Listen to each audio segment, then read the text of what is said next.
Alright y'all, welcome back to the channel and to some more buckshot testing. And I've got a pretty interesting one out here today to test, and it's been requested by a few of you guys, and I was curious about what it could do as well, so I figured let's bring it out here and try it and see what we can get out of it. So the question here is, what about buckshot through turkey chokes? Now this can go both ways. You can run buckshot through a turkey choke, but I would highly recommend against trying it through a pretty tight constriction turkey choke. It's just not a good idea. It's a ton of extra pressure and you really start to constrict and crush those actual buckshot pellets. In the case of a more open turkey choke, one that's a little bit more of a full or extra full, like in a 12 gauge 675 or so, yeah, you can absolutely do it and it may actually help you. Or it may be a little bit too tight and start to deform those pellets and give you a little bit worse results. Point is, I would not suggest it through a really tight turkey choke, but a much more open turkey choke may actually help in some scenarios from what I've seen. So for today's testing, I brought out some more of these loads, the Winchester Super X. These are the 12 gauge, 2 3/4 inch, 9 pellet double-aught buck loads that say they're going 1,325 feet per second. The last time we tested those loads, I don't think they did all that amazing from what I can remember, so I'm really curious to see if the setup today can actually make any kind of a difference. But as for that setup, I brought back out my Mossberg 835 Ulti-Mag here, which has not shown the greatest buckshot patterns, to be honest with you. They've been okay, but definitely nothing spectacular. However, I threw in this choke, which was requested. This is a Kicks Gobblin Thunder turkey choke,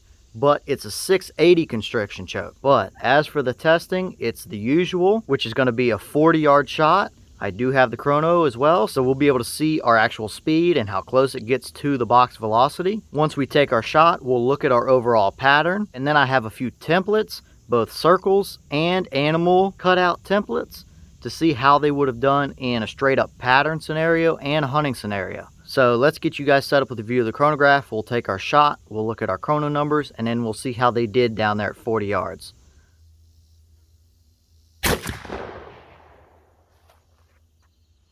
Okay, so as you guys saw, that gave us 1,009 through the chronograph. The box called for 1,325, so we're way underneath of that, and I believe it was the same last time we tested this. I think it was just above 1,000 feet per second. So these shells are definitely loaded weak for whatever reason, and they feel weak too. They feel like just a birdshot load rather than an actual buckshot load. So something is not exactly right with that particular box of shells and the speed, but really don't know. I would have expected it to be a lot higher than that anyway. But let's go look at our paper and throw some templates up and see how it actually performed downrange. Alright, so we're down here now at our 40-yard paper, and these are the results we got. First off, that paper is 36 inches wide by roughly 36 inches tall as well. But we had 7 of our 9 pellets actually hit the paper, and this white mark right here was my point of aim. As we clearly see, it definitely cheated over to the right just a little bit, I would say. Now, initially, it doesn't look like a super amazing buckshot pattern, especially since there's only 7 out of our 9 on there. But believe it or not, I think that might actually be one of the better patterns we've seen out of my particular 835, which is not saying too many amazing things about how that has performed so far with buckshot. But either way, let's throw our first template up here. I don't think we're going to look all that good initially for our templates, but we'll see. So let's start with a 10-inch circle and see how many pellets we might have had within a 10-inch circle. Okay, so here is our 10-inch circle, and if we line it up with our point of aim, we would have only had 1 pellet within that circle. And now that I took that circle off for a second, if we would have shifted it over to the right just a little bit to more of the center-ish area of our pattern, we might have had these 2 particular pellets right here within that 10-inch circle. But if we were shooting for that dot, we only had 1, which was not the best, not the most ideal. But let's throw a bigger 30-inch circle up and see how that might look.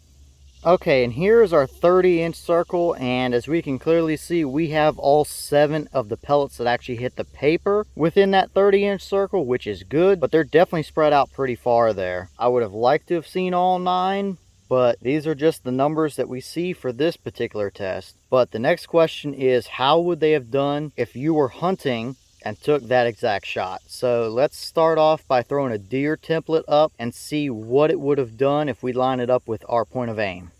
Alright, so now we're looking at our deer template, and for a reference we have his front leg down at the bottom, and we just have the start of his neck off to the right side here. And if we line our point of aim up with roughly the shoulder vital area there, right about where we would want it to be, we had 6 pellets that hit this deer.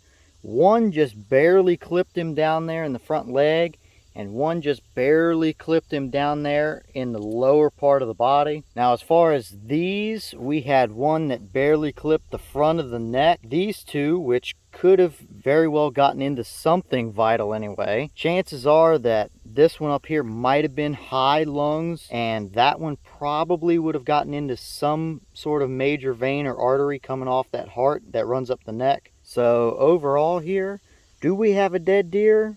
I think we do. Now, is it ideal? No, I don't think it is. But if we were hunting and that is the exact shot we took, that is the results we would have gotten. But what about you guys in the South that deal with hogs all the time? If you would have taken this shot, how would it have fared on a hog? So let's throw that template up and see what it would have done there.